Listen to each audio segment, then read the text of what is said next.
Hey everybody, welcome back to Jon David's Journey. I'm Justin, Jon David's dad, and Jon David's right over there taking him a nice nap because he is waddy, which I know we've been using that term in these videos, and somebody asked me actually what does waddy mean.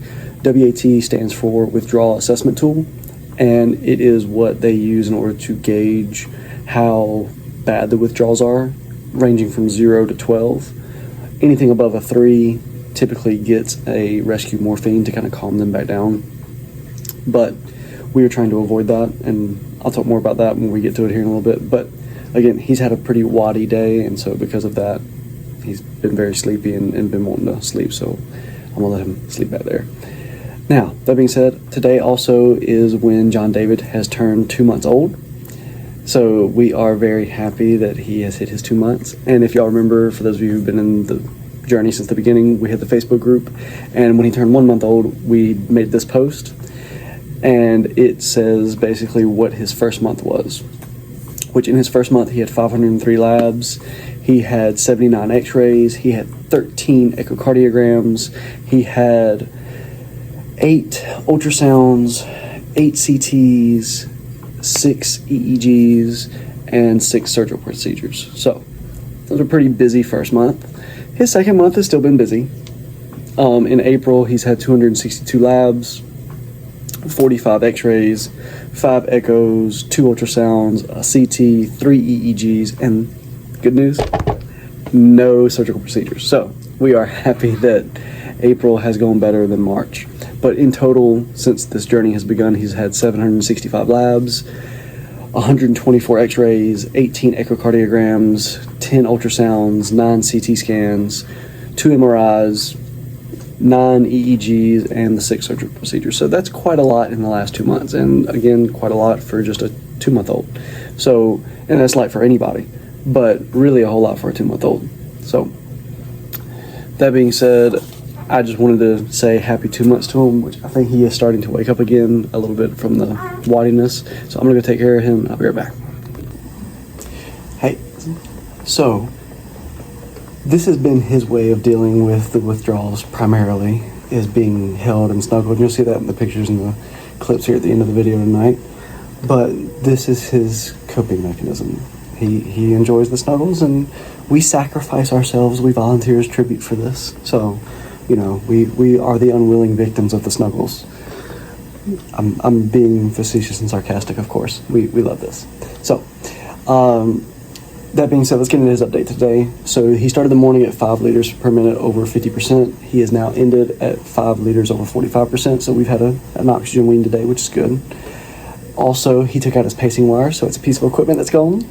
So again, we're celebrating any time that we lose something, because at one point he was on so many different things, and now every time something leaves, we're just excited. His x-ray has looked good. Once they removed the pacing wires, they actually needed to do an echo. It's actually one of the numbers that was in the labs that you heard. But he had an echo today, primarily to make sure there's a outside chance, it's like a really rare thing to happen when they remove the pacing wires, that there will be internal bleeding around the heart. It's called pericardial effusion, where basically it would just be internal bleeding around the heart and not be very good. They would have to have emergency surgery. Luckily, echo looks good. He doesn't have that. Again, it's really rare, but you know, he's kind of a really rare baby. We've done some really rare things since he's been born, so we really appreciate them being conservative and making sure that he was not even more rare. He also went to 50-50 on his breast milk and formula today, so we are moving in the right direction there. Also, he had a hydrocortisone and an Ativan wean today. The hydrocortisone, which y'all remember last week, the endocrinologist came and talked to us, who is the doctor who deals with hormones. And so his hydrocortisone wean is going to be very, very slow. It'll be over several weeks. Pretty much for every week that he was on hydrocortisone, he'll need a week to kind of wean off. So he was on it for 6 weeks. We're only on like week 2 of the wean, so we probably have at least 4 weeks left on the weaning. Also, he had his Ativan wean, and good news with Ativan, we are at such a low dose that they can no longer lower the dosage anymore. So the next wean for Ativan will actually be a time wean. So it'll be the same dose, which is the minimum dosage, but instead of it being a Q6 dosage, it'll be a Q8, meaning every 6 hours they're giving it right now, The next will be every 8 hours. And so that's how they'll start weaning the Ativan until they can get to a point where they can completely come off of it. Now, that is all of his update for today. And then this is just kind of some summary of the different photos and clips that you'll see here in a second. One of the things that happened that we have not made super public on here was that while he was on ECMO, Mallory's old car, which Kathy had been driving around, and we nicknamed her Rhonda the Honda, ended up going kaput. That was on March 6th, and it was actually while he was on ECMO, and I was leaving here to go get a nap at Ronald McDonald, because at that point we were pretty much doing 24-hour watch on him. And Rhonda just decided to, completely transmission not work in the middle of Irwin Road in Durham with lots of traffic. So luckily I was able to find 2 guys who helped me push her into a parking lot. But it was, you'll see in the video, it was Rhonda passed away.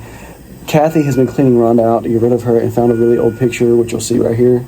And I'm actually going to make it bigger. And now y'all can see that this picture has something interesting in it. We're babies. We're babies in this picture. So that was when Mallory and I first started dating. So it was just a fun little trip down memory lane. Kathy sent me that picture today and was like, look what I found. And I was like, we haven't told anybody about this. So on top of everything else that we had going on at that time, this was just another little thing. And we can laugh about it now, but at the time it was not very funny. Also, last night I stayed up till 3 a.m. doing these. These are called Beads of Courage. And if you're like, oh, that's not that long, let me set them down for you. And we're not done yet.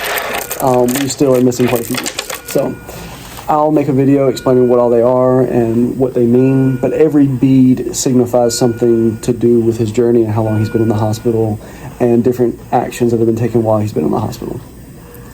Also, you'll see some pictures here of Hunter and Aaron being train conductors, and we've joked that Hunter's kindergarten teacher is not going to be very happy because when he gets there, he's probably going to be very bored and act out because he's going to be reading, as you'll see in this picture. We also had visits from Pop Pop and Papa Steve at the hospital today for Jon David. Also, fun little first that we had for Jon David today is he had tummy time. So the physical therapist came in and put him into tummy time, and so we are starting to graduate from sternal precautions, meaning that he can start doing more movements and putting more weight on his chest and his chest muscles. And then also, while we've been here, we need some comfort food. You're going to see a picture of a lava cake. That's my favorite dessert. Thank you, Sarah Gore, for having these because they are my favorite thing. So I am going to finish helping him with his watch struggles right now, and we're gonna keep sacrificing myself for the snuggles. So I hope y'all have a good night and God bless and enjoy these clips and videos.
Bye-bye.